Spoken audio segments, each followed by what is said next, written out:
This morning live title sponsor Vianet. Vianet अब सबै connected. Vianet अब सबै connected. Co-sponsor Shikhar Insurance दुःख पर्दाको साथी.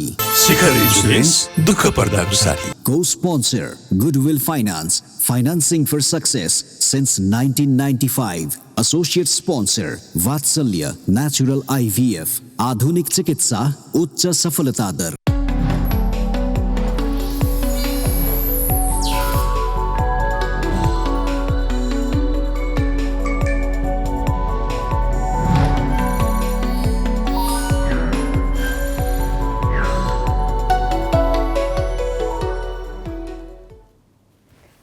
नमस्कार सुप्रभात र वायनेट प्रेजेन्स दिस मर्निङ लाइभमा यो सोमबार बिहानीमा आशिषको र मेरो चिसो चिसो मौसममा न्यानो न्यानो अभिवादन. Ashish, good morning and welcome to the show. Good morning Sarita, सबैजनालाई नमस्कार, सुप्रभात र हाम्रो कार्यक्रममा फेरि पनि स्वागत छ. र चिसो चिसो भन्यो तर आज चाहिँ मलाई अलिकति बिहान बिहान 2-3 दिनको ब्रेकपछि अलिकति फटाफट हिँडेर आएको भएर होला म त्यति धेरै जाडो चाहिँ लागेको छैन कम्पेयर टु अदर डेज. अब टेम्परेचर पनि हुन त यसो हेर्दा हेर्दै 10को हाराहारीमा 9.5 9.6 को भनेपछि 9 साढे 9मा आइसकेको छ टेम्परेचर भनेपछि चिसो त टेम्परेचरले देखाए. तर मलाई चाहिँ किन कहिलेकाहीँ टेम्परेचर कम हुँदाखेरि पनि जाडो नलाग्ने, कहिलेकाहीँ टेम्परेचर ठिकै हुँदाखेरि पनि अलिकति जाडो हुने, त्यो अलिकति आफ्नो एउटा साइकोलोजी पनि रहेछ यसमा चाहिँ. त्यति पनि भएन भने अशेष फेरि कुरा गर्ने बहाना पनि त चाहियो नि. आज कस्तो जाडो है, आज कस्तो तातो, आज त कस्तो चाँडै भोक लाग्यो, अनि चिया खायो, यी चिजहरू भएन भने कन्भर्सेसन कसरी क्यारी गर्ने. एनिवेज, कन्भर्सेसन क्यारी गर्ने कुरामा दिन नैको सुरुवात गरौँ. आज दिनको सुरुवातको कुरा गर्नु पर्दाखेरि बिहान 6:24 सूर्योदय भएको थियो भने साँझ 5:11 सूर्यास्त हुन्छ. यो सूर्यास्त चाँडै भइदिनाले पनि तनावै हुन्छ अशेष. र केही गर्नै नभ्याइकन झमक्क साँझ पर्छ, घर पुग्दैखेरि राति भइसकेको जस्तो, त्यसपछि केही पनि गर्न मन नलाग्ने. विन्टरमा प्रोडक्टिभिटी अलिकति घट्ने हो कि क्या हो? पक्कै पनि प्रोडक्टिभिटी त घट्छ र यो ट्राइड एन्ड टेस्टेडै हो. हामीले त अब सरकारी कार्यालयहरूमा त देखिने नै गरेका छौँ, तर प्राइभेट अर्गनाइजेसनहरूमा पनि अहिले विन्टरमा चाहिँ अलिकति टाइमिङ चेन्ज गर्ने पनि आजकल केही अर्गनाइजेसन्सहरूले चाहिँ सुरु गरेको छ. बेलुका अलिकति अँध्यारो चाँडै हुने भएको भएर बिहान अलिकति चाँडै अफिस सुरु गरेर बेलुका अलिकति चाँडै अफिसलाई बिदा गर्ने चलन पनि बुझिन्छ. तर तैपनि 5 बजे, अहिले त 5:11 सूर्यास्त हुन थालिसक्यो भनेपछि 5 बजे 5:15 बजे नै झमक्क हुँदाखेरि चाहिँ 5:30 बजे 6 बजेसम्म अफिस हुनेमा त पक्कै पनि प्रोडक्टिभिटी चाहिँ अलिकति फेरि पनि साइकोलोजिकल हो. अँध्यारो भइसकेछ, अब त घर जाने बेला भयो भनेर काम यतिकै पनि जाडो छ, चिसो छ, अँध्यारो भयो, के गर्ने. यसै त काम भनेको गर्न मन लाग्ने कुरा होइन हेर अशेष. त्यसमाथि यी बहानाहरू हुँदाखेरि प्रोडक्टिभिटी घट्नु स्वाभाविकै हो. अनि अन्य स्कुल्सहरूले पनि स्कुलका विद्यार्थीहरूलाई जाडो मौसममा अलिकति आधी घन्टा 45 मिनट जति छुटो दिने गरेका पनि छन्. अब अलिकति प्रसङ्ग बदलौँ र आजको न्युजको कुराकानी गरौँ. हामी कृषिमूलक देश भन्दै गर्छौँ, कृषिमा यस्तो राम्रो उस्तो राम्रो, हाम्रो यो उत्पादन राम्रो हुन्छ भन्दै गर्छौँ. तर जब जहिले पनि बालीनालीको सिजन आउँछ तब भने मलको हाहाकार नभएको कुनै पनि वर्ष छ जस्तो मलाई लाग्दैन. तिमीलाई लाग्छ अशेष यो खबर सुन्न नपरेको हामीले? यो पालि त मल प्रशस्त मात्रामा पाइयो भनेको सुन्नुभएको छ? होइन, प्रशस्त मात्रामा त हामीले ल्याउनै सकेको छैनौँ सरिता. काहीँ न काहीँ केही न केही समस्या देखाएर अब जहिले पनि यो भनौँ न हरेक वर्षको 2-3 वटा कुराहरूमा चाहिँ हाम्रो जहिले पनि यो समस्या देखिन्छ नि. त्यसमा म यसो अर्डरबाट जान्छु. बाढी पहिरोको समस्या, त्यसपछि आएर किताबको समस्या, भनौँ न यही दुर्गम क्षेत्रमा, दूरदराजको क्षेत्रहरूमा समयमा पाठ्यक्रम नपुग्नु, किताब नपुग्नुको समस्या, र अर्को कुरा भनेको मलको समस्या. यो तिनटै कुराहरू चाहिँ जहिले पनि हामीले कुरा गर्छौँ. हरेक वर्ष हरेक सरकार सामु आउने समस्या हो. तैपनि कुनै एउटा दीर्घकालीन उपाय चाहिँ कुनै पनि सरकारले ल्याउन सकेको छैन यसमा चाहिँ. र फेरि पनि अहिलेको प्रसङ्ग चाहिँ विशेष गरी सुदूरपश्चिम क्षेत्रमा यतिकै पनि त्यहाँ चाहिँ कृषियोग्य जमिनहरू अलिकति कम छ, किनभने विकट क्षेत्र भएको भएर. तर तैपनि कृषि राम्रै मात्रामा कृषि हुन्छ र यसमा फलेका उब्जनी भएका चाहिँ बाली नाली पनि राम्रो क्वालिटीको मानिन्छ सहित. यो चाहिँ हाई एल्टिट्युड भएको भएर. तर तैपनि हरेक वर्ष जस्तै यसपालि पनि मलको अभाव देखेको छ भनेपछि अहिले आएर चाहिँ सरकारको अनुदान को मलमध्ये 70% परिमाणको मल कृषि सामग्री र बाँकी 30% सल्ट ट्रेडिङ कर्पोरेसन मार्फत बिक्री वितरण हुँदै आएको हो। तर तैपनि यसपालि पनि समस्या चाहिँ आपूर्तिमै देखिएको छ सर। एकदमै अशेष त्यति हामीलाई चाहिने भनेको 25,000 मेट्रिक टन डिएपी र 35,000 मेट्रिक टन चाहिँ युरिया चाहिने बेलामा हामीलाई अशेष 50% पनि मल भित्रिएको पनि छैन। तिमीले अघि त्यहाँ उब्जनी जमिनको कुरा गरि नै हाल्यौ। सुदूरपश्चिममा करिब 3,22,000 हेक्टर खेतीयोग्य जमिन छ। त्यसमध्ये 1,81,000 हेक्टरमा धान र 25,000 हेक्टरमा गहुँ खेती हुँदै आएको छ। अब खेतीको कुरा गर्नुपर्दा भर्खरै भएको वर्षाले काटेर राखेको धान बालीलाई यसरी बिगारिदिएर किसानहरू मर्कामा परेको बेलामा ठ्याक्क अब गहुँको सिजन आउँदाखेरि मल नहुँदाखेरि किसानहरू त अतालिने बाहेक अरू के छ अप्सन भन त? यो फेरि पनि अब मैले चाहिँ एउटा कुरा अर्को पनि नबुझेँ के भने हामी बिस्तारै विशेष गरी भनौँ सुदूरपश्चिमका उच्च हिमाली भेगका जिल्लाहरूमा चाहिँ बिस्तारै हामी चाहिँ अर्ग्यानिक खेतीतिर जाने भन्ने किसिमले कुरा गर्दा गर्दै फेरि यो रासायनिक मलको प्रयोगलाई पनि कम गर्नुपर्ने हो। एक त रासायनिकबाट हामी प्राङ्गारिक मलतिर जानुपर्ने पनि अवस्था छ र यसमाथि पनि फेरि पनि यही सप्लाई पनि नहुँदाखेरि यो दोहोरो एउटा भनौँ न क्याच 22 सिचुएसन जस्तो भयो।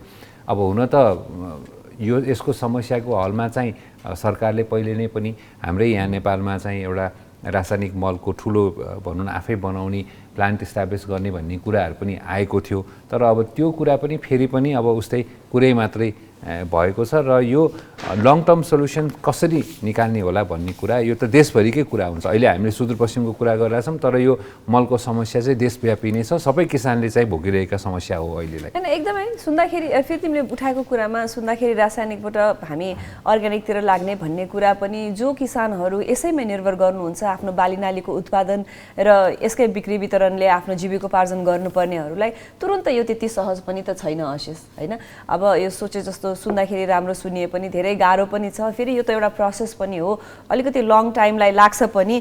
तर अहिलेलाई तुरुन्तैलाई चाहिँ अब यो रासायनिक मलै पनि हरेक वर्ष हाहाकार हुन्छ भन्ने हुँदाहुँदै पनि यो प्रोभाइड गर्न नसकिनु पनि एउटा राज्यको कमजोरी नै हो। फेरि बिहान बिहान कमजोरी औँल्याएर मात्रै पनि त समस्याको समाधान हुँदैन।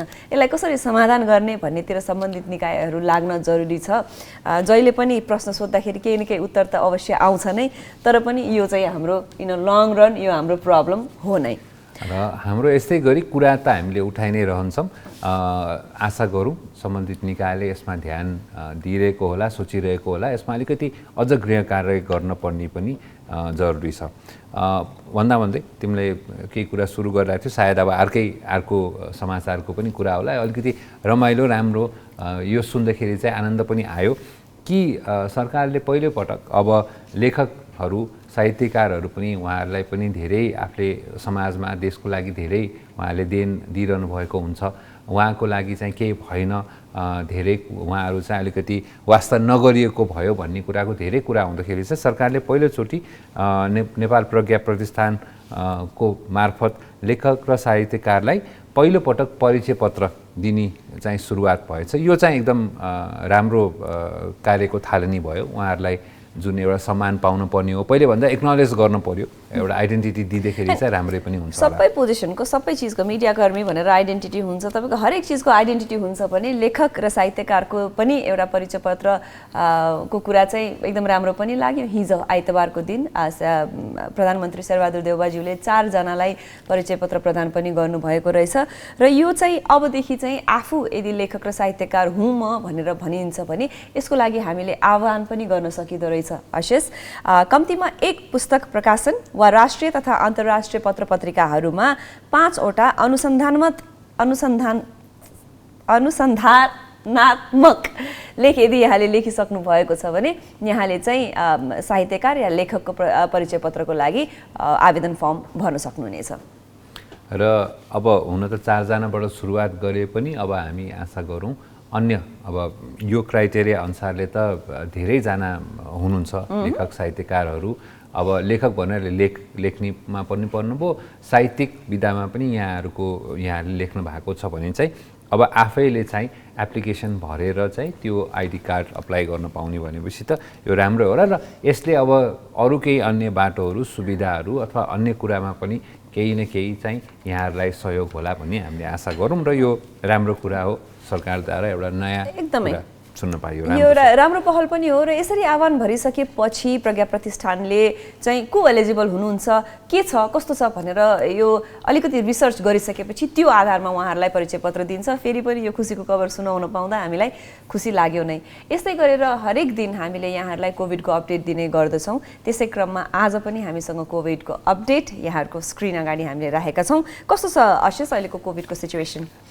कोभिडको सिचुएसन अब सङ्क्रमणको सङ्ख्या हेर्दाखेरि त अहिलेसम्म आत्तिनुपर्ने अवस्था छैन। सहित हुनु त संसारभरि नै सङ्ख्या अलिकति फेरि बढ्दै गएको बेलामा जाडोको बेलामा संसारमा विन्टर चाहिँ वेभ भनेर आइरहेको बेलामा चाहिँ हाम्रो झन्डै 10,000को हारीमा 9,600 को हाराहारीमा पिसिआर टेस्ट भएकोमा चाहिँ 306 नयाँ सङ्क्रमणको केसेसहरू देखिएको छ भने झन्डै 350 को हाराहारीमा रिकभरी पनि देखिएको छ। एक्टिभ केसेस चाहिँ अहिले 7,215 छ भन्दाखेरि यो अहिलेसम्म म्यानेजेबल र कन्ट्रोल्ड नम्बर्सहरू देखिन्छ। आशा गरौँ हामीले अहिलेसम्म गर्दै आएको आफूले जुन प्रोटोकलहरू फलो गर्दै गऱ्यो भने यसलाई चाहिँ हामीले अझ यसलाई कन्ट्रोल गर्न सकिन्छ जस्तो लाग्छ अहिलेसम्म। तर तैपनि फेरि यसलाई चाहिँ ध्यान दिउँ। अब बिस्तारै स्कुलहरू पनि खोल्दैछन्, यो कुरालाई पनि हामीले याद गर्नुपर्छ र त्यही हो रेगुलर आफ्नो सेफ्टी मेजर्सलाई चाहिँ बिर्सिनु भएन। एकदम आफूले पनि बिर्सिनु भएन। घरमा वृद्ध बालबच्चाहरू हुनुहुन्छ पनि उहाँहरूलाई पनि बारम्बार हामीले सम्झाइराख्नु पनि पर्यो। र अर्को ठ्याक्क कोभिडको कुरा गर्नु पर्दाखेरि कतारले चाहिँ नेपाललाई जोखिम मुलुक यो कोरोनाको जोखिम मुलुक मध्ये एउटा मुलुकमा राखेको छ। हुन त 10वटा देशहरूलाई जोखिम मुलुकमा राखेको छ नेपाल सहित दक्षिण एसियाली मुलुकहरूलाई। Bharat, Bangladesh, Pakistan, Sri Lanka, Egypt, Indonesia, Philippines, Sudan र दक्षिण सुडानलाई जोखिम मुलुकमा राखेको छ भने अवशेष 181 मुलुकहरू चाहिँ खतराहीन भनेर हरियो सूचीमा राखेको छ। यसले चाहिँ अब नेपाली कामदारहरू अथवा कतार जो जानुहुन्छ उहाँहरूलाई अलिकति असुविधा बनाइदिएको छ, किनकि अब कतार पुग्न बित्तिकै उहाँहरू 14 दिन जति क्वारेन्टाइनमा बस्नुपर्ने छ फेरि पनि। अब तर यो चाहिँ मलाई अलिकति अचम्म लाग्यो, किनभने हाम्रो देशको सङ्ख्या हेर्दाखेरि त भनौँ न कन्ट्रोल नै छ, त्यति धेरै हाम्रो उच्च सङ्ख्या देखिएको छैन। तर तैपनि झन्डै 181 मुलुकलाई हरियो राख्दाखेरि चाहिँ हामीलाई फेरि यो 10वटा मुलुकसँग सहित राखिएको रहेछ। सायद वरिपरिका अरू अन्य मुलुकहरूकोले गर्दाखेरि र नेपालको भनौँ न अन्य मुलुकसँगको चाहिँ आवत जावतको हिसाबले पनि यसमा राखेको कि। तर मलाई चाहिँ यसो हेर्दाखेरि चाहिँ यो नेपाललाई किन राखिएको भन्ने कुराको प्रश्न चाहिँ मलाई मनमा आयो। तर अब कतार सरकारले आफ्नो केही होमवर्क गरेर नै गरे होला। तर 181 मुलुकलाई चाहिँ हरियोमा राखेर हाम्रो सङ्ख्याको आधारमा मात्रै मैले भनेको, सङ्ख्या त कमै छ तैपनि राखेको रहेछ। केही कारण होला, यसमा अलिकति थप हामी जानकारी पनि दिन कोसिस गरौँला कि किन यो कारण रहेछ त भन्ने कुरामा। तर अहिले चाहिँ हामी उच्च जोखिममै परेछौँ कतारमा जानलाई चाहिँ। र यो कुराकानीका साथसाथै अहिले एउटा छोटो ब्रेकको पाली भएको छ। ब्रेकपछि पुनः हामी यहाँहरूसम्म आउने नै छौँ। अहिले एउटा छोटो ब्रेक।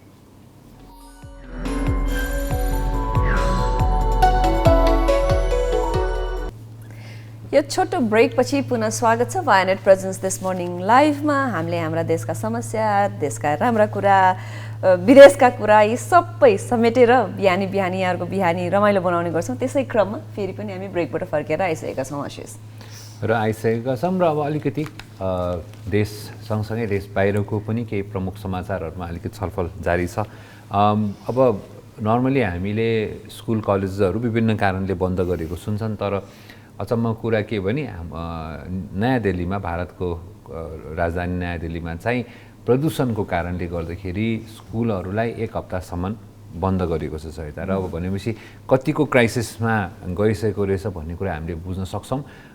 यो चाहिँ एकदमै एयर क्वालिटी इन्डेक्स चाहिँ एकदमै नराम्रो भएको र वायु प्रदूषण एकदमै धेरै भएको भएर सबै विद्यालयहरू एक साताको लागि बन्द गरेको छ भने निर्माण कार्यहरूलाई पनि 4 दिनको लागि चाहिँ बन्द गरिएको छ? त्यही त अशेष हेर न, निर्माण कार्य बन्द, सरकारी कार्यालयहरूलाई घरैबाट काम गर्न भनेर सल्लाह सुझाव दिएको, त्यस्तै गरेर प्राइभेट क्षेत्रलाई पनि घरबाटै काम गर्नुहोस् भनेर सल्लाह सुझाव दिएको, प्रदूषण अति नै बढेको, झन् यी फ्याक्ट्रिजहरूले गर्दाखेरि त सासै फेर्न गाह्रो, 500 भन्दा बढी एयर क्वालिटी इन्डेक्स भएको, जुन चाहिँ 300 भन्दा बढी भयो भने घातकै मानिने ठाउँमा, यति भनेको त एउटा डरलाग्दो सिचुएसन पनि हो। यसमा हामीले अफेयर कुराकानी गरेका पनि थियौँ, कृषिजन्य वस्तुहरूले गर्दाखेरि पनि त्यहाँको पल्युसन एकदमै बढेको, अब कल कारखानाबाट त छँदैछ भन्ने कुरा तिमीले नै पनि गरिरहेका पनि थियौ।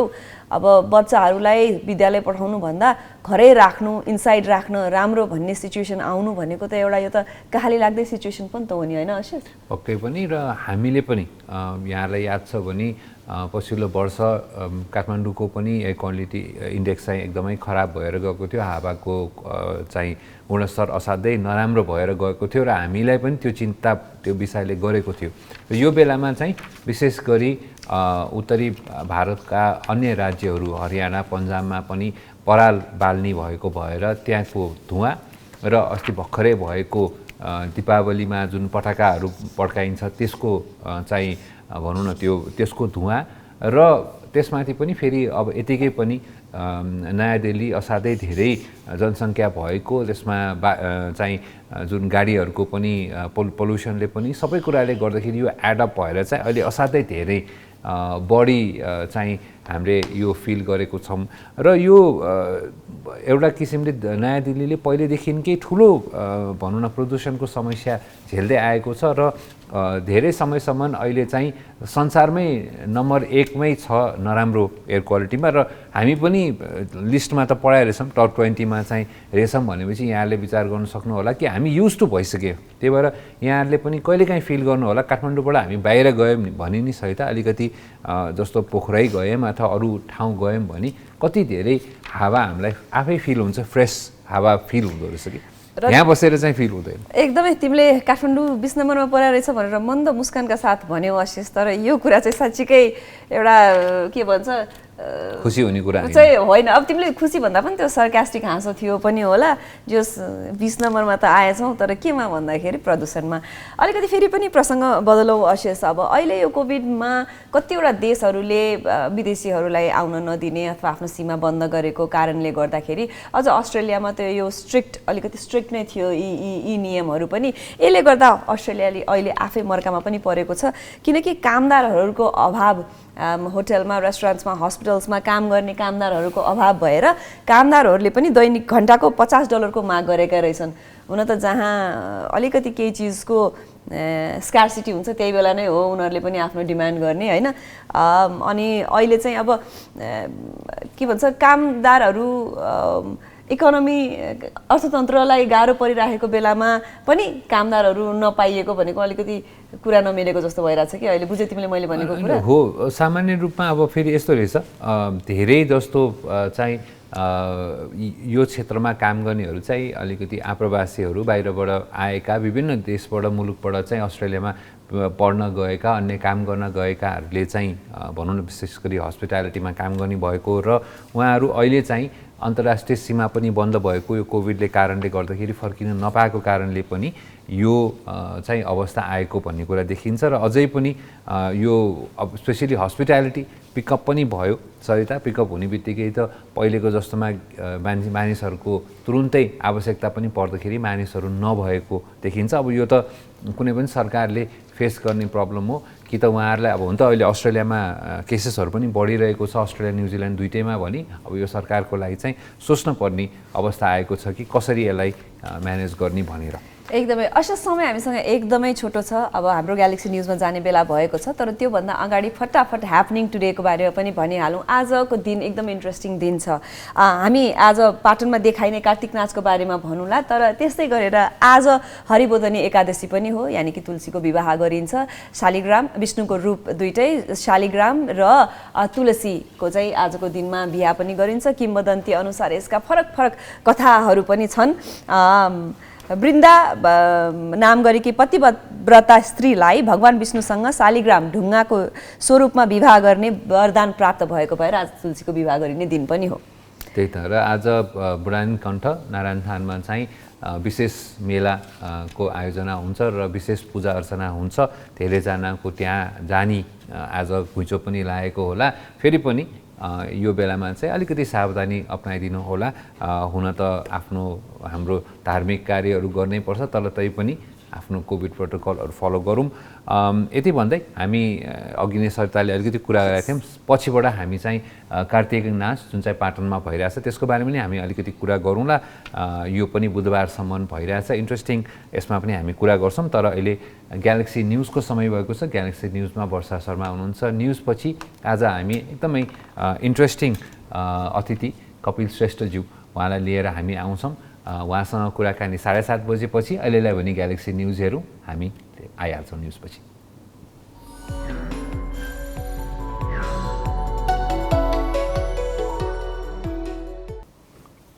ब्रेकपछि पुनः स्वागत छ भायनेट प्रेजेन्ट्स दिस मर्निङ लाइभमा।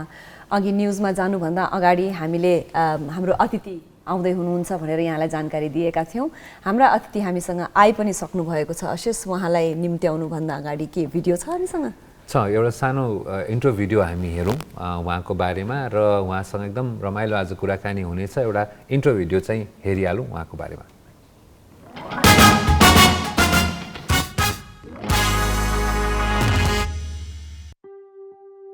4 दशक बढी समय त्रिभुवन विश्वविद्यालयमा राजनीति शास्त्र पढाएर अवकाश लिनुभएका प्रबुद्ध व्यक्ति हुनुहुन्छ कपिल श्रेष्ठ। दशकौंदेखि प्रजातन्त्र, न्याय, मानवाधिकारको पक्षमा वकालत गर्दै आउनुभएका श्रेष्ठ 67 वर्ष पुग्नै लाग्दा पनि उत्तिकै सक्रिय हुनुहुन्छ। अझै पनि स्वदेशी तथा विदेशी विश्वविद्यालयहरूमा अतिथि प्राध्यापकको रूपमा कक्षाहरू लिनुहुन्छ। राष्ट्रिय मानवाधिकार आयोग, मानवाधिकार संगठन लगायत विभिन्न राष्ट्रिय तथा अन्तर्राष्ट्रिय संघ संगठनमा आबद्ध भएर महत्वपूर्ण भूमिका निर्वाह गरिसक्नु भएको छ। प्रजातन्त्र, न्याय, मानवाधिकारका विषयमा कुरा गर्न तिनै एकाडेमिक अभियन्ता प्राध्यापक कपिल श्रेष्ठ आजको हाम्रो अतिथि हुनुहुन्छ। हामीले छोटो भिडियो त यहाँलाई देखाइ नै हाल्यौँ हो। कपिल सर आज हामी माझमा हुनुहुन्छ, यहाँलाई हाम्रो कार्यक्रममा धेरै धेरै स्वागत छ। छोटो भिडियो नै मलाई एक किसिमले मेरो जीवन, मेरो क्रियाकलापको एउटा स्न्यापसट दिइदिनु भएको छ। I'm happy. Thank you. Welcome to this morning live. बिहान बिहान हामीले हाम्रो भनौँ न हामीले बोलाएर यहाँ आइदिनु भयो, त्यसको लागि धन्यवाद। र मैले पहिले प्रश्न राखिहालेँ। हजुर, अहिले हामी आजको दिनमा आइपुग्दाखेरि धेरै ठुलो हामीले एउटा भनौँ न अध्याय पार गरेर नेपाल यहाँ आइसक्दा यहाँको विचारमा के छ अहिले? मतलब मानव अधिकारकै कुरा गरौँ, त्यसको I think something very close to you. हामी कहाँ छौँ अहिले मानव अधिकारको विचार गर्दाखेरि? अत्यन्त महत्त्वपूर्ण र अलिकति प्रब्लमेटिक प्रश्न उठाउनु भयो। वास्तवमा हाम्रो लोकतन्त्र र हाम्रो मानव अधिकारको स्तर धेरै माथि उठ्नु पर्थ्यो र नेपालबाट हाम्रा मित्रहरू, विदेशी मित्रहरूले र नेपालकै जनताले पनि धेरै ठुलो अपेक्षा राखेका थिए। यो मानव अधिकारको कुरा गर्नुभयो। 2046 सालपछि जब स्वर्गीय नेता कृष्णप्रसाद भट्टराई प्रधानमन्त्री हुनुभयो, म रामकुमार जीवनमित्र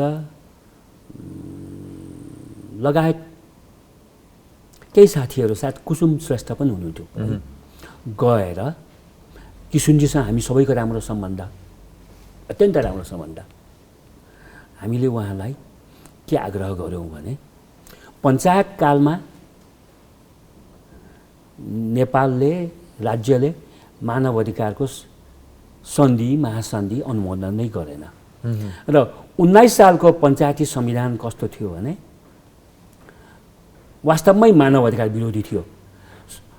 अलिकति केही मानव अधिकार दिन्थे, तर एउटा धारा हुन्थ्यो, त्यो धाराले माथि जेसुकै लेखिएको भए तापनि यो बिना कुनै सूचना यसमा प्रतिबन्ध पनि लगाउन सकिनेछ, यो किसिमको थियो है।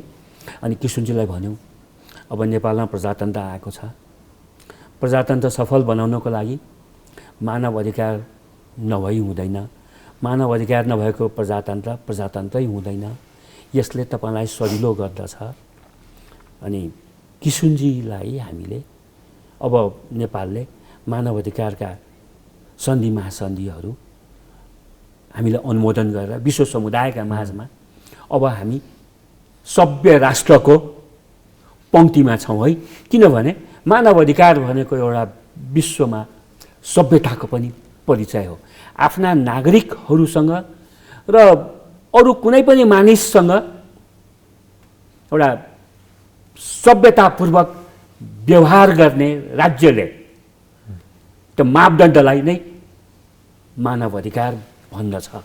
एउटा छ नि शरणार्थीदेखि लिएर एउटा नागरिक, वृद्ध, एउटा जनजाति, महिला अथवा यौनिक अल्पसङ्ख्यक सबै सुरक्षित सम्झाउने कुरा प्रजातन्त्र मात्रै भएर हुँदैन। के अमेरिकामा पहिला काला जातिहरूमाथि ठुलो दमन र अन्याय भएन? के भारतमा भएको छैन? तर मानव अधिकारले शासकहरूलाई बारम्बार सम्झाउँछ। मानव अधिकारले खबरदारी गर्दछ, पहरेदारी गर्दछ, साझेदारी पनि गर्दछ। हेर्नुहोस् है, हामी सहयोग गर्छ भन्छ किशुनजीले के भन्नुभयो भने अनि मैले भने किशुनजी अब त यो दात्री राष्ट्रहरूले सहयोगको एउटा शर्त राखेका हुन्छन्। त्यो शर्त भनेको मानव अधिकार। सहयोग मात्रै पाइने हो भने जति पनि मानव अधिकारका सन्धि महासन्धि छन् आँखा चिम्लेर सही गर्छौँ। अनि त्यतिखेरको मुख्य सचिव हुनुहुन्थ्यो ताराबहादुर कोइराला।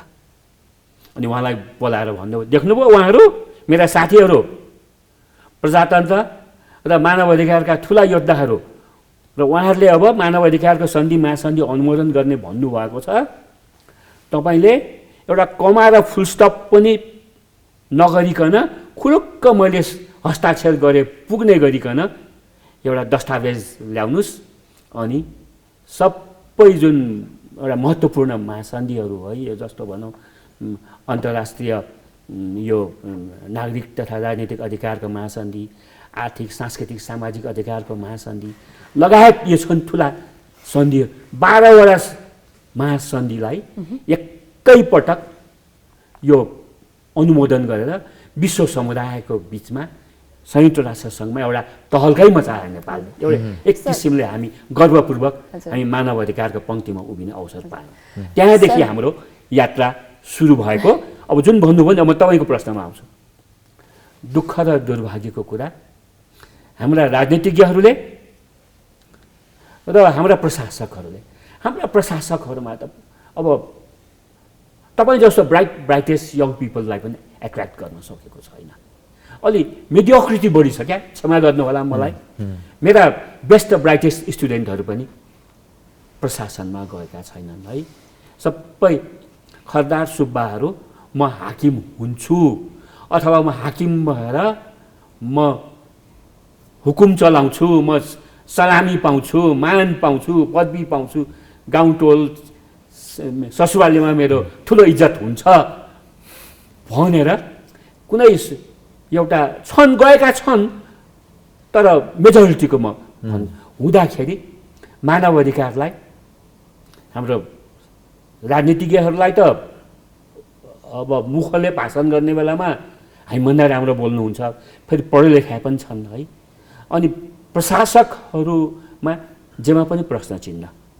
अनि प्रहरीहरू चाहिँ कसो, प्रहरी नभइकन मानव अधिकार पूर्णै हुँदैन। आखिर त हामीले त भन्ने हो मानव अधिकार कार्यान्वयन गर्न, लागू गर्न, सहयोग गर्न लट्ठी लिएर हुन्छ कि बन्दुक लिएर हुन्छ कि सम्झाएर हुन्छ, त्यो प्रहरी नै हो। यिनीहरूलाई चाहिँ हामीले सैद्धान्तिक रूपमा चाहिँ प्रहरीका हाकिमहरू खुब बुझ्नुहुन्छ, तर कार्यान्वयन गर्दाखेरि उहाँहरूको मेरा अब एउटा प्राध्यापक भएपछि त कतिपय प्रहरीका आइजीहरू त मेरा विद्यार्थीहरू नै छन्। तर कहिले उहाँ पक्ष भोज बोलाउँदाखेरि सरहरूले हाम्रो काम गाह्रो गर्नुभएको छ भनेर भन्ने गर्नुहुन्छ। हुँदाखेरि अहिले जसरी मानव अधिकार र लोकतन्त्रको कारणबाट हामीले विश्व समुदायमा जुन इज्जत प्रतिष्ठा कमाउनु पर्ने थियो त्यो सकेका छैनौँ। त्यो दुःखको कुरा हो। यस सँगसँगै एउटा हामीले छोटो ब्रेक लिनुपर्ने बेला भएको छ। ब्रेकपछि फेरि हामी सरसँग कुराकानी जारी गर्नेछौँ। अहिले एउटा छोटो ब्रेक।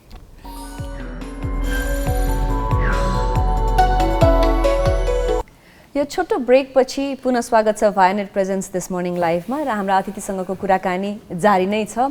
र मैले अर्को प्रश्न राख्न चाहेँ। अघि भर्खर हामीले कुराकानी गऱ्यौँ मानव अधिकारको, एउटा सभ्य समाजको। यो सबै कुराकानी गर्दा जुन अहिले एउटा क्राइसिस जस्तो हाम्रो न्यायपालिकामा भइराखेको छ, यसलाई छोटकरीमा यहाँले भनिदिनु पर्दा के भन्नुहुन्छ?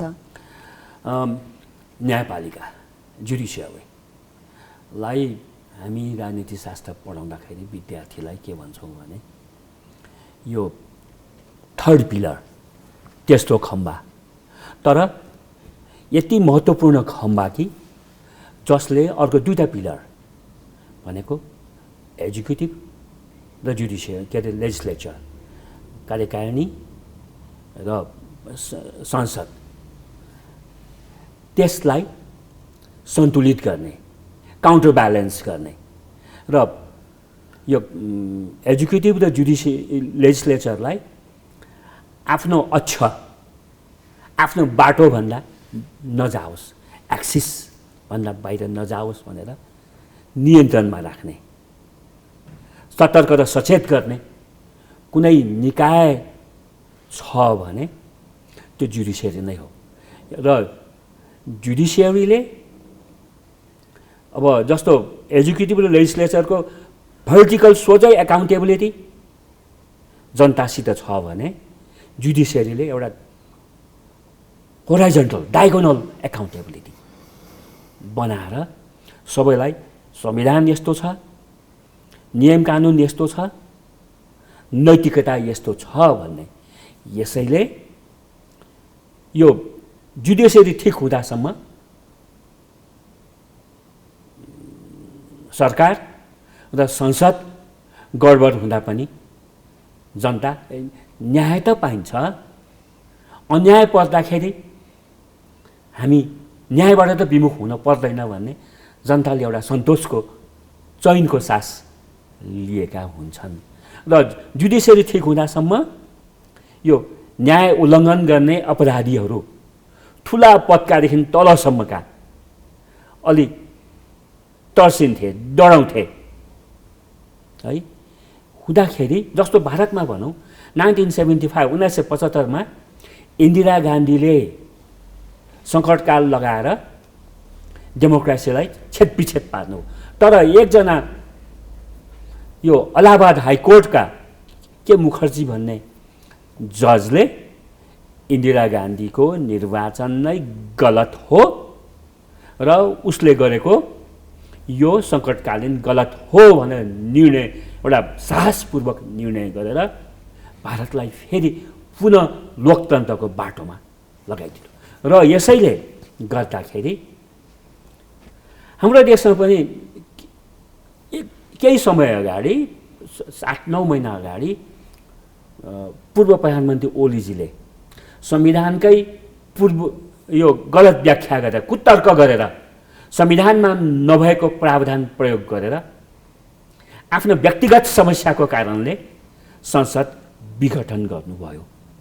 र जब सर्वोच्च अदालतले संसदलाई फेरि पुनर्स्थापना गर्यो, आम जनता खुसी भए, चैनको सासले। ओलीजी अहिले पनि खुसी हुनुहुन्न, किनभने उहाँ आफू संविधान र ऐन कानुनभन्दा माथि सम्झिने व्यक्ति हुनुहुँदो रहेछ। तर अहिले दुःखको कुरा, दुर्भाग्यको कुरा, हामी लज्जित पनि भएका छौँ, हामी दुखित पनि हामी आक्रोशित पनि भएका छौँ। त्यो न्यायालयको प्रमुख व्यक्ति, न्यायालय पनि सर्वोच्च अदालतको प्रधान न्यायाधीश स्वयं अहिले एउटा विवादमा पर्नु भएको छ। एउटा सर्वोच्च अदालतको न्यायाधीशले गर्नै नहुने काम यो कार्यकारिणीसँग भाग खोजेर अरू गलत कामहरू गरेर, उहाँकामा गलत कामको फिरिस्त तपाईँको सञ्चार माध्यमले छरपष्ट गरेर समाजमा बताइसकेको छ। म त्यो फिल्डको नभएकोले म त्यहाँ जान चाहन्न। यसैले एउटा जुन मेन पिलर छ नि, लाई धर्मर बनाइदिनु भएको छ। सर्वोच्च अदालतको प्रधान न्यायाधीश अथवा सर्वोच्च अदालतका न्यायाधीशहरूलाई यो जुन प्रिभिलेज र प्रिरोगेटिभ विशेषाधिकार छ नि र विशेष सम्मान श्रीमान यो लर्ड यो अनर भनेर किन भन्ने गर्छौँ भने हामीले अरूले न्याय नदिए पनि न्याय दिने व्यक्ति न्याय दिने निकायका जिम्मेवार व्यक्तिहरू यसैले आज जनताको आस्था हुन्छ। त्यसको लेजिटिमेसी भनेको हो कन्स्टिट्युसनल लेजिटिमेसी छ, फङ्सनल लेजिटिमेसी छ। त्यो कन्स्टिट्युसनल र फङ्सनल उहाँहरूको कार्य सम्पादनको निष्ठा र सक्षमताले जनतामा एउटा आस्था विश्वास हामी ढुक्क छौँ। त्यसैलाई नै खण्डित गर्ने काम गर्नुभएको सर्वोच्च अदालतले अहिलेसम्म हरिप्रसाद प्रधानदेखि लिएर जुन एउटा आस्था र सम्मान कमाएको शिर चाहिँ राम्रैसँग झुकाएको छ र अब सचेत नागरिकहरू सारा नागरिकहरू यस्तो यो मिडियोकर क्षमता र यस्तो पढाइ लेखाइ नपुगेको र यस्तो नैतिकता नभएको मानिसलाई राजनीतिक दान दया दक्षिणा भिक्षा र राजनीतिक यो साँठगाँठको भरमा न्यायाधीश बनाउने र प्रधान न्यायाधीश बनाउने काम हामीले गरौँ। यो उहाँ एउटा मात्रै होइन, यो निरन्तर यो 3-4 जना न्यायाधीशहरू हो। कतिपय न्यायाधीश मेरा विद्यार्थी पनि यो एमए पढ्दाखेरि मैले एउटालाई सोधेको थिएँ पूर्व प्रधान न्यायाधीशलाई, होइन तपाईँ कसरी एमएसम्म आउनुभयो? त्यस्तो मान्छे प्रधान न्यायाधीश भइदियो हुँदाखेरि एउटा मिडियोक्रिटी। त्यो त न्यायालय भनेको बेस्ट ब्राइटेस्ट मान्छे जाने ठाउँ हुनुपर्ने हो, त्यो भइरहेको छैन हुँदाखेरि अहिले चाहिँ वास्तवमा अब कार्यकारिणी र संसदमा त जहिले पनि जुलुस त्यहाँ संसद हो कि यो असनको बजार हो कि मछली बजार हो कि त्यस्तो भएको छ। कमसेकम एउटा चित्त बुझाउने ठाउँ पनि अब एउटा राजेन थापाले लेखेको र अरुणा लामाले गाउनुभएको गीत यसपालि त मनै फाट्यो केले सिउने केले टाल्ने हो भनेर एकदम राम्रो कुरा यहाँले भन्नुभयो। तर त्यो अब त्यो यो त दुखी त हामी सबैजना भयौँ, तर कोर्स करेक्सन कहाँ त हजुरको? What is the way out? What do you see? किन भोलि यो नहोला भन्ने कुरा यो रिपिट के होला? जब छ नि यतिका धेरै विवाद आएपछि उहाँको व्यक्तित्वमाथि उहाँका अरू सबै सहकर्मी न्यायाधीशहरू उहाँ एक अरूले साथ दिएको भयो ल वकिलजी साहबहरू त लोकतन्त्रको लागि सडकमा आउनुहुन्छ बेला बेला आउनु, तर उहाँभन्दा कम एजुकेसनल क्वालिफिकेसन कम अनुभव भएका छैन हेर्नुहोस् है। सर्वोच्च अदालतका न्यायाधीश 1-2 जना राजनीतिक कारणले छिर्नु भएको होला, तर कतिपयहरू त्यो करियर जजेसहरू पनि उहाँको विरुद्ध एक भएर उभिएको छ। एउटा फुटबल क्याप्टेन 11 जनाको टिममा 10 जनाले तिम्रो नेतृत्वमा खेल्दैन भनेर म खेलाडी पनि हुँ ग्राउन्ड बाहिर बस्छ भने के त्यो अब म क्याप्टेन हुँ भनेर बस्नु भयो? त्यो नाटक गर्नुभयो। यसैले सबैभन्दा उत्तम मार्ग यो अदालतमा पनि क्षति नपुगोस्, क्षति त पुग्यो तर अब ड्यामेज म्यानेजमेन्ट, ड्यामेज लिमिटेसन, क्षति न्यूनीकरण कसरी गर्ने त भने 2टा उपाय। नम्बर 1 सबैभन्दा राम्रो उपाय उहाँले सबैसँग क्षमा मागेर एउटा भ्रम भयो मैले असल नियतले गरेको पनि होइन, एउटा त्यो किसिमको भ्रम पर्न गएछ, तर म यसैले राजीनामा दिन्छु। यस अदालतको यही अदालत कारणबाट म यहाँसम्म पुगेको छु, मलाई यति धेरै सम्मान पाएँ। अथवा उहाँले अब 1 महिनाको लामो बिदा लिने अनि लामो बिदा लिँदाखेरि 1 महिनापछि स्वास्थ्यको कारणले राजीनामा दिए। 1 महिनापछि सब अलि मत्थर हुन्छ। एकजना उहाँ नम्बर 2 सेकेन्ड पर्सनलाई जिम्मेवारी दिने यो गर्यो भने, किनभने वकिलहरू पनि सबै राजनीतिक हिसाब र सबै हिसाबले गएका छैनन्। जस्तो 2-3 जना वकिलहरूको नाम म लिन चाहन्छु। जस्तो अहिले सर्वोच्च अदालतका बार एसोसिएसनको सभापति प्रेसिडेन्ट प्राध्यापक पूर्णमान शाक्य, ऊ हाम्रो ल क्याम्पसको he is the best and brightest professor, Delhi युनिभर्सिटीको gold medallist, Fulbright scholar हुनु उनी। अनि त्यसपछि बद्रीबहादुर कार्की जस्ता वरिष्ठ अधिवक्ताहरू पनि छन्। उहाँहरू कुनै दल कुनै नेताले भनेर मान्छेहरू होइन। यसैले गर्दाखेरि अब प्रधान न्यायाधीश शैलेन्द्र शमशेर जबराले जस्तो राइटिङ अन द वाल भन्छ नि, अब भित्तामा के लेखिएको छ, भित्तामा लेखिएको छ शैलेन्द्र शमशेर जबरा अब प्रधान न्यायाधीशको लागि योग्य हुनु भएन। र अब म हामी नागरिक समाजको कुरा, हामी किन हाम्रो सोलिडारिटी छ र किन आइरहेका छैनौँ भने हामीलाई चिन्ता छ, लोकतन्त्र यसै कमजोर छ। कोही नागरिक समाजहरू पनि यो आन्दोलनमा मिसिन जाँदाखेरि भोलि लोकतन्त्र विरोधीहरू पनि अहिले सल्बलाइरहेका छन्। हेर्नुहोस् है, तिनीहरू पनि आए भने समस्या थप जटिल हुन्छ। यसैले हामी एउटा जिज्ञासापूर्वक र अलिकति होप र अप्टिमिजमका साथ हेरिरहेका छौँ। सर, मलाई सोध्न मन लागेको कुरा, अब हुन त हामीसँग समय धेरै बाँकी छैन। अब अहिले उहाँ त्यो पोजिसनमा पुगिसक्नु भइसकेपछि चिफ जस्टिस चाहिँ राम्रो मान्छे पर्नु भएन भनेर हामीले भन्दै गर्दा त्यहाँसम्म पुर्याउने पनि हामी नै, अथवा यी वकिलहरू जसले नै उहाँलाई त छानिएर उहाँ त्यहाँ पुग्नु भयो भनेपछि त्यो प्रोसेस नै गलत भएन त सुरुमा, टु स्टार्ट विथ नै? अब अहिले भइसकेपछि छानेको न्याय परिषद छ, न्याय परिषदमा उहाँको नाम जानलाई पनि चलखेल गर्ने निकायहरू छन्। पहिला राजदरबारको पनि केही प्रभाव पर्थ्यो, तर राजदरबारले एउटा यो मान्छे योग्य छ छैन भनेर हेर्ने। तर 46 सालपछि एउटा राजनीतिक नियुक्ति ग्वार्ती भयो। एक लट मान्छेहरू नेताहरूको चाकरी गरेको भरमा बिएल त जसले पनि पास गर्छ। नेपालमा बिएल पास गर्ने पनि कतिजनाले कतिवटा पेपर अङ्ग्रेजीमा दिए मलाई थाहा छैन।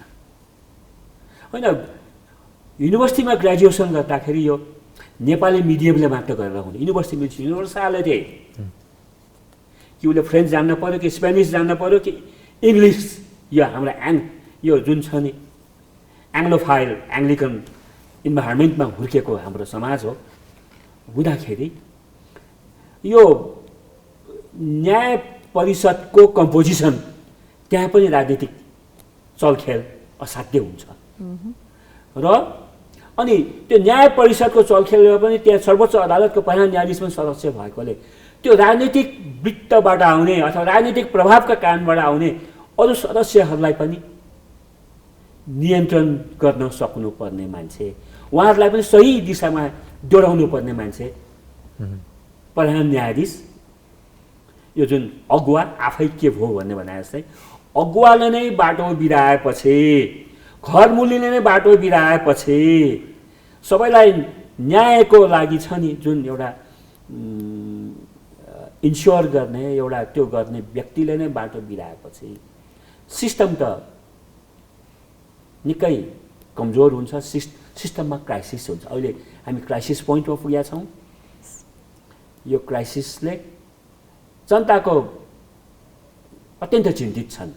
हेर्नु, शेरबहादुर के अरे देउवा आउन् कि अरू को आउन् कि ओली जाउन्, जनताले त्यति चिन्ता गरेको छैन।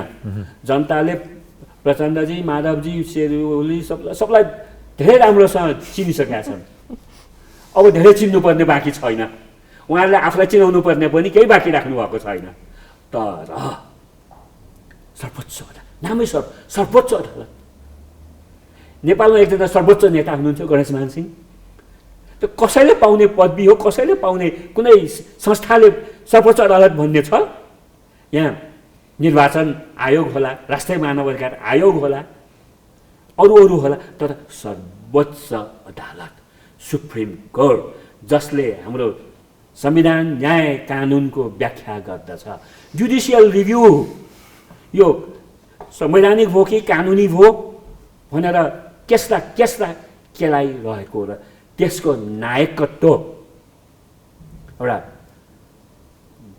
चेन्ज एजेन्ट एउटा अगुवाले नै बाटो र त्यसलाई हो निश्चय पनि राजनीतिज्ञहरू त उनीहरूको आफ्नो अनेक स्वार्थ हुन्छन्। राजनीतिज्ञलाई अलिकति गल्ती गर्ने लग्जरी छ, तर अदालतको न्यायाधीश प्रधान न्यायाधीशलाई कुनै पनि गल्ती गर्ने सुविधा छैन। त्यो गर्न नहुने गल्ती गरेकोले उहाँ आफू पनि खाडोमा पर्नु भएको छ, इन्स्टिट्युसनलाई पनि देशलाई पनि एउटा हाँसोको पात्र बनाउनु भएको छ। दुःख लागेको छ यी कुराहरू भन्दाखेरि म क्षमा चाहन्छु यदि चित्त दुखाएको छ भने उहाँलाई अथवा उहाँका नाममा मुठी कसेर आएका मान्छेहरू छन् भन्ने सुन्छु। ठिक छ हजुर, थ्याङ्क यू सो मच। आजको यो एउटा भनौँ न एउटा गहन हाम्रो छलफलपछि र व्यक्तिगत रूपमा पनि हामीलाई थाहा हुन्छ कि कति यहाँलाई यसको प्रति चासो र एउटा चित्त दुखेको भन्नुभएको छ। हामी सबैजनाको यो अहिले कन्सर्नकै विषय हो। तै पनि धेरै धेरै धन्यवाद बिहान आएर आफ्नो विचार राखिदिनु भएकोमा। Thank you so much. एका बिहानै तपाईँले एउटा नयाँ सोच, नयाँ ठाउँ, एकदम चम्किला युवाहरूसँग म आफू पनि एनर्जाइज फिल गरेको छु। हजुर, थ्याङ्क यू भेरी मच। अब यति भन्दै हामी सानो एउटा छोटो ब्रेकमा जाँदैछौँ। ब्रेकपछि हाम्रो कार्यक्रम जारी नै हुन्छ। सानो छोटो ब्रेक लिउँ, फेरि पनि यहाँलाई धेरै धेरै धन्यवाद।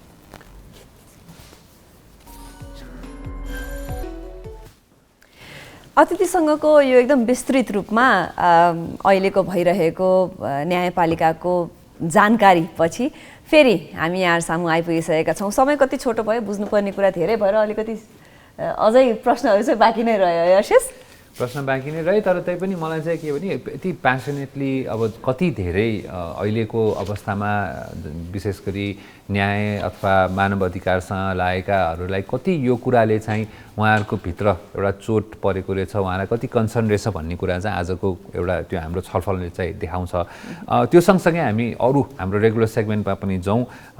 फेरि पनि आजको हाम्रो टुडे इन हिस्ट्रीमा चाहिँ नेपालकै हाम्रो महत्त्वपूर्ण एउटा घटना पनि छ इतिहासको सहिता।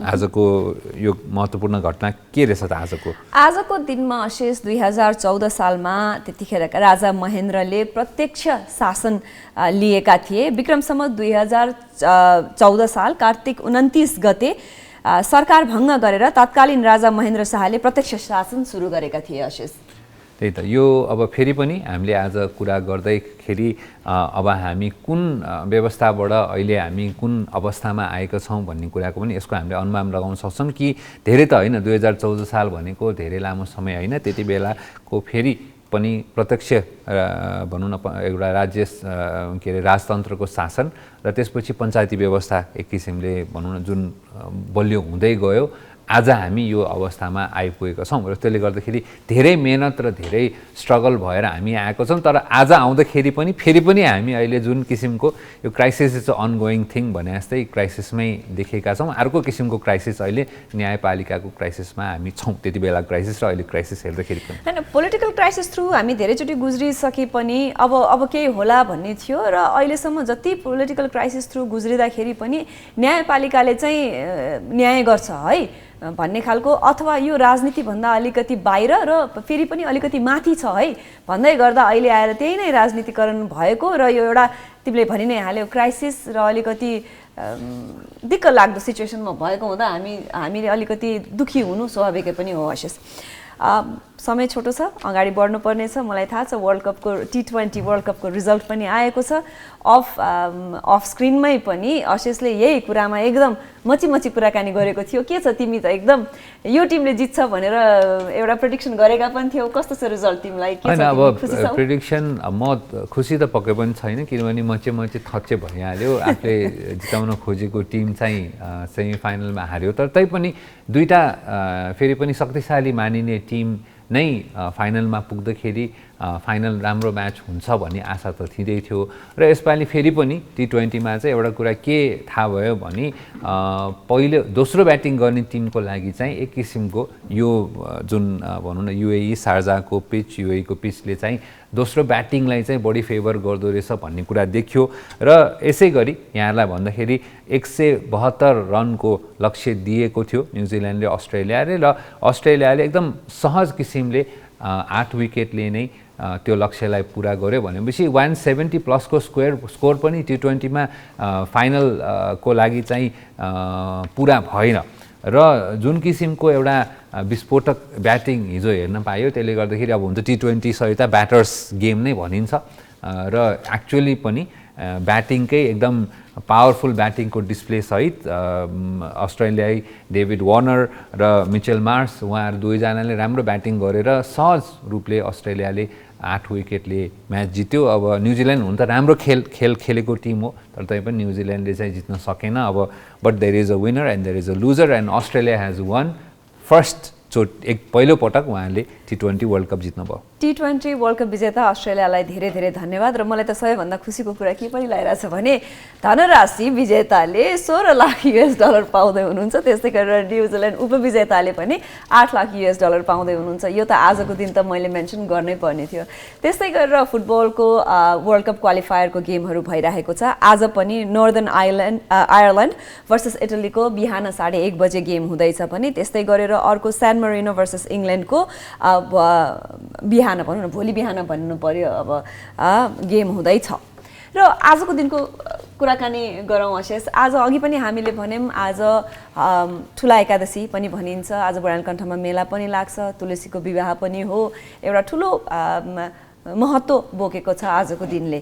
त्यस्तै गरेर अघि हामीले चुस्स कुरा मात्र निकालेको थियौँ, अलिकति डिटेलमा मलाई यो कार्तिक नाचको बारेमा बताइदेऊ न। त्यही त यो चाहिँ ललितपुरको पाटन दरबारमा चाहिँ हरेक वर्ष यो कार्तिके नाच झन्डै 380 वर्ष अगाडिदेखि सुरु भएको एक किसिमको नाच अथवा नाटक हाम्रो पुरानो भनौँ न चलन चल्दै आएको छ पाटनमा।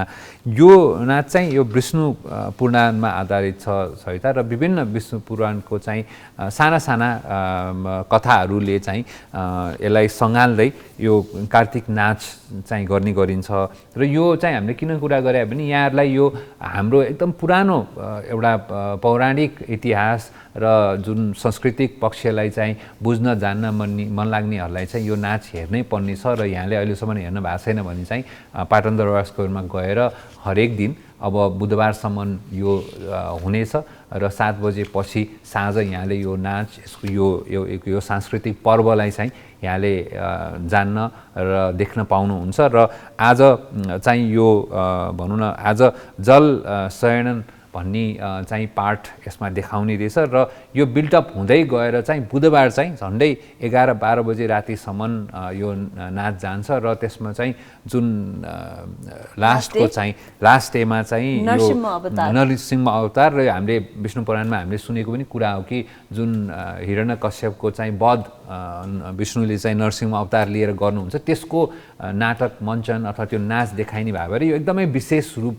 को यो मञ्चन पनि मानिन्छ। झन्डै हेर न 380 इयर्सदेखि यो चलिआएको यो ट्रेडिसन चाहिँ कस्तै राम्रो होला। यो सबैभन्दा महत्त्वपूर्ण कुरा पनि यो हो कोभिडको महामारीका कारण बावजुद धेरै के भन्छ पैसाहरू सङ्कलन गर्न त्यो गर्न गाह्रो हुँदै पनि एउटा हाम्रो यति पुरानो ट्रेडिसन चलेको ट्रेडिसनलाई नरोकौँ है भन्ने जुन हिसाबको मोटिभ छ त्यो नै एउटा सुन्दैखेरि भन्दैखेरि पनि कति रमाइलो लाग्ने यहाँहरूले भ्याउनुहुन्छ भने अशेषले भनि नै हाल्यो आज भोलि र इभन लास्ट डे बुधबारको दिन पनि गएर हेर्नुहोला। यो एउटा पौराणिक कथा पनि बोकेको हाम्रो कल्चर बोकेको हिस्ट्री बोकेको यो कार्तिके नाच चाहिँ सकेसम्म नछुटाउनु होला। र अब त्यो बेलामा यो नाचको कसरी सुरु भयो त इतिहास भन्दाखेरि पनि यो पनि एकदम एउटा राम्रो घटनाक्रमबाट सुरु भएको रहेछ। त्यति बेला चाहिँ राजाले चाहिँ आफ्नो जनता चाहिँ अलिकति जोस जाँगर रहित भएको अलि डिमोटिभेटेड भएको सबैजना अलिकति काम गर्न इच्छुक नभएको भएर के गर्ने भन्दाखेरि विभिन्न त्यति बेला पनि विघ्न बाधाहरू आएको भएर चाहिँ के गर्नुपर्छ भन्दाखेरि ज्योतिषीसँग सल्लाह गर्दाखेरि चाहिँ ज्योतिषीले चाहिँ नर्मली नै दिनुपर्छ भन्ने त्यति बेलाको एक्सट्रिम भनेको भएर त्यो नगरिकन के गर्न सकिन्छ त भन्दाखेरि सिद्धि नरसिंहले चाहिँ मुकुट र हिरण्य पात्र बनाई चाहिँ कार्तिक नाच उहाँले सुरु गर्नुभएको रहेछ। यो 380 वर्ष अगाडि मैले फेरि पनि भनिहालेँ। सो एक किसिमको एउटा ट्रेडिसन त्यो सुरु भएको अहिलेसम्म पनि कन्टिन्यू छ र हाम्रो एउटा हामी सबैजनाको जिम्मेवारी एउटा हाम्रो कुरा पनि के हो भने यसलाई अलिकति कन्टिन्युटी दिनलाई चाहिँ हामी गयौँ, हामी हेऱ्यौँ, पब्लिक पार्टिसिपेसन भयो, अन्य इभेन्ट जस्तै गरी हामी त्यहाँ गएर यसमा सरिक भयौँ भने चाहिँ यसलाई कन्टिन्युटी दिनलाई पनि पक्कै पनि मद्दत मिल्छ सरिता। फेरि पनि जहिले पनि राज्यले अथवा राज्य चलाउने मान्छेले खोज्ने के रहेछ त भन्दा जाँगरिला आफ्ना खुसी जाँगर हँसिला मान्छेहरू नै रहेछ अथवा सिटिजनहरू नै रहेछ। त्यसको आफ्नो नागरिकको रमाइलोको लागि, जाँगरको लागि, खुसीको लागि यो गरिएको रहेछ भनेपछि कति रमाइलो कज पनि कति राम्रो छ हेर न आशिष। अब कुराकानी गर्दा गर्दै जाने बेला पनि भइसकेको छ। हामीले वर्ल्ड कप T20 को कुराकानी पनि गऱ्यौँ, प्लेयर्सहरूको कुराकानी पनि गऱ्यौँ, पाकिस्तानको कुरा पनि आयो। आजको कोटेसन हामीहरूको यसैसँग रिलेटेड छ। आशिष, मैले भूमिका किन बाँधेँ भनेर तिमीले थाहा पनि पायो नै होला। त्यही त मैले पनि बिहान यसो हेर्दाखेरि मलाई आफूलाई मनपर्ने प्लेयर पहिलेदेखिकै पाकिस्तानका कप्तान र अहिले चाहिँ हाम्रो पाकिस्तानका प्रधानमन्त्री इमरान खानको कोट छ। आज स्क्रिनमा हेरौँ एकचोटि, उहाँले के भन्नुभएको रहेछ त सरिता? उहाँले कस्तो राम्रो कुरा भन्नुभएको रहेछ आशिष, हेर न। यो सबैलाई, हामी सबैलाई एप्लिकेबल छ। Compromise for your dream but never compromise on your dream. तपाईँले आफ्नो लक्ष्य प्राप्ति गर्नलाई के गर्नुपर्छ त्यो कम्प्रोमाइज जति सबै गर्नुहोस्, तर आफ्नो लक्ष्यको लागि चाहिँ कम्प्रोमाइज चाहिँ नगर्नुहोस्। त्यो चाहिँ जसरी पनि प्राप्त गर्नुहोस्, होइन त? त्यही त, ड्रिममा कम्प्रोमाइज नगर्नुहोस्, ड्रिमलाई पाउनलाई चाहिँ गर्नुपर्ने कम्प्रोमाइजहरू चाहिँ गर्नु होला। किनभने कम्प्रोमाइज नगरिकन सबै कुरा म यसरी नै गर्छु भनेर भन्यो भने चाहिँ यहाँलाई त्यो आफ्नो लक्ष्यलाई प्राप्ति गर्न गाह्रो हुन सक्ला। त्यसले गर्दाखेरि यो अब उहाँले पनि आफ्नो ड्रिम एउटा बनाउनु भएको थियो र त्यो ड्रिम सँगसँगै अहिले भनौँ न प्रधानमन्त्री पनि हुनुभयो पाकिस्तानको र अहिले एकदम भनौँ न एक किसिमको विश्वमै सशक्त नेताको रूपमा चिनिनुहुन्छ इमरान खान। सो उहाँले भनेको कोट त पक्कै पनि सही नै होला। यसको हैन, तिमीले भन्यौ नि कसले भन्यो भन्ने कुरामा पनि कस्तो फरक पर्दो रहेछ कि कसले भनेको भन्दाखेरि पनि हो त है भनेर उहाँलाई एउटा एक्जाम्पल, एउटा रोल मोडलको रूपमा अब एक हिसाबले विश्वले नै पनि लिन्छ। त्यही भएर यस, compromise, do not compromise on your dream but compromise to achieve that dream. Okay, so यो यसै हाम्रो कोट सँगसँगै हाम्रो आजको कार्यक्रमलाई हामी यही नै थाती राख्छौँ र यहाँहरूलाई भोलि फेरि हामी कार्यक्रम लिएर आइहाल्छौँ। हाम्रो कार्यक्रम हेर्दै गर्नु होला। Have a nice day, have enjoy your Monday and will be back tomorrow. Take care, thank you so much.